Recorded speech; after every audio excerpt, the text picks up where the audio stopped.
Hello everyone, good morning. কেমন আছো তোমরা সবাই? আশা করি ভালো আছো। অনুশ্রী তুহিন সিরিজে নতুন একটা ডেলি ভ্লগে জানাই অনেক অনেক স্বাগত। দিনটা ছিল উল্টো রথের দিন, আমাদের আষাঢ় নবমী পূজা। তো সেদিন সকাল থেকে একটা ডেলি ভ্লগ তোমাদের সাথে শেয়ার করছি। চলো আজ সারাদিন কিছু কিছু যতটা পারবো তোমাদের সাথে শেয়ার করব। প্রথমেই আজকে সকালটা শুরু করছি পুচকুর ব্রেকফাস্ট বানানো দিয়ে। আজকে পুচকুকে ব্রেকফাস্টে দিচ্ছি ওটস। অবশ্যই অনেকের ধারণা ওটস খেলে রোগা হয়, বাট ওটস আমি আমের সাথে, কলার সাথে, খেজুরের সাথে দিলে ওটস ওয়েট গেনেও সাহায্য করে। পুচকু খাবার রেডি করে মাকে দিয়ে চলে এসেছি। তারপর আমি একদম স্নান টান করে রেডি হয়ে নিয়েছি। একটু সকাল সকালে রেডি হয়েছি কারণ পুজো দিতে যাব, আর বেলা হলে প্রচণ্ড ভিড় হয়ে যায়। আর আমি আর ও দুজন মিলেই যাব, যেহেতু ঠাম্মা মারা গেছে এবার কাল ওষুধ, তাই মা বড় মা পুজো নিয়ে যেতে পারবে না। তো আমরা রেডি হয়ে চলে গেছি মায়ের কাছে পুজো দিতে।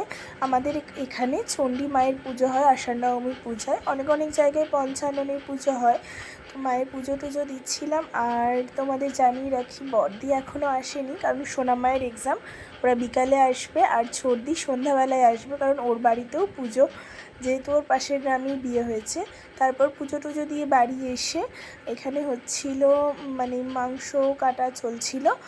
আর তারপর মা পুচকুর পাপাকে দিয়েছিল মুড়ি টুড়ি খেতে, আর পুচকু সেখানে বসে পড়েছিল। তারপর আমি আমার পুচকুকে খাইয়ে দাইয়ে দিয়ে ওকে স্নান করিয়ে ফ্রেশ করিয়ে দেবো। আর দেখো সকাল থেকেই কেমন ঝিরঝির করে বৃষ্টি হচ্ছে। আর এরই মাঝে পুচকুকে নিয়েও একবার মায়ের কাছ থেকে ঘুরে এসেছিলাম, কারণ সকালে নিয়ে যেতে পারিনি, কারণ তখন যেহেতু হেঁটে হেঁটে গেছিলাম সেই জন্য। আজ ফার্স্ট টাইম পুচকুকে মাটন দেব। পুচকু শ্রাবণ মাসের 30 তারিখে 2 বছর কমপ্লিট হবে। আর এই ফার্স্ট পুচকুকে মাটন দিচ্ছি। আমি এদিকে মাটনটা নিয়েছি 2 পিস মেটে, 2 পিস মাটন। আর এদিকে নিয়েছি বাটার, পেঁয়াজ, রসুন, টমেটো কুচি, আর তার সাথে নিয়েছি আলু আর গাজর। এগুলো সব কিছুকেই একবার বাটারে ভালো করে একটু ভেজে নেব। আর একটু জাস্ট স্মেল এসে গেলেই এর মধ্যে দিয়ে দেবো আলু, গাজর, মাটন সব কিছু, এবং কিছুক্ষণ নেড়ে ছেড়ে একটু রেডি করে নেব। আর এদিকে মায়ের রান্নাবান্নাও কমপ্লিট। শাক চচ্চড়ি হয়েছিল, মাছের ডিম দিয়ে পটলের তরকারি, মাছের ঝাল, মুগ ডাল, এদিকে ছিল চিকেন কষা। আর মাটনটা খাওয়া দাওয়ার পর রান্না হবে, ওটা বাবাই রান্না করবে। আর এটা ছিল ভুড়ি ভাজা, এটাও খেতে জাস্ট ফাটাফাটি। কে কে খেয়েছো অবশ্যই আমাকে কমেন্ট সেকশানে জানিও। তাহলে চলো, এদিকে চলছিল বড় মায়ের রান্নাবান্না। বিকেল বাজে তখন প্রায় 4:30। আমার মাম্মা এতক্ষণে এসছে। আর তারপর সবাই মিলে সেজেগুজে বাড়ির বাইরে বসে পড়েছি।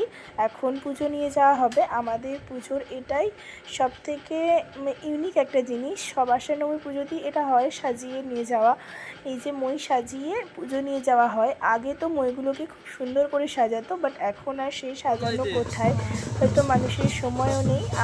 আগে তো প্রায় 10-12টা গ্রামের পুজো নিয়ে যাওয়া হতো, আর এখন সেটা কমে হয়তো 7-8টা গ্রামের পুজো যায়। তো আগে মইগুলো অসাধারণভাবে সজ্জিত থাকতো, আর এখন আর সেটা দেখতে পাওয়া যায় না।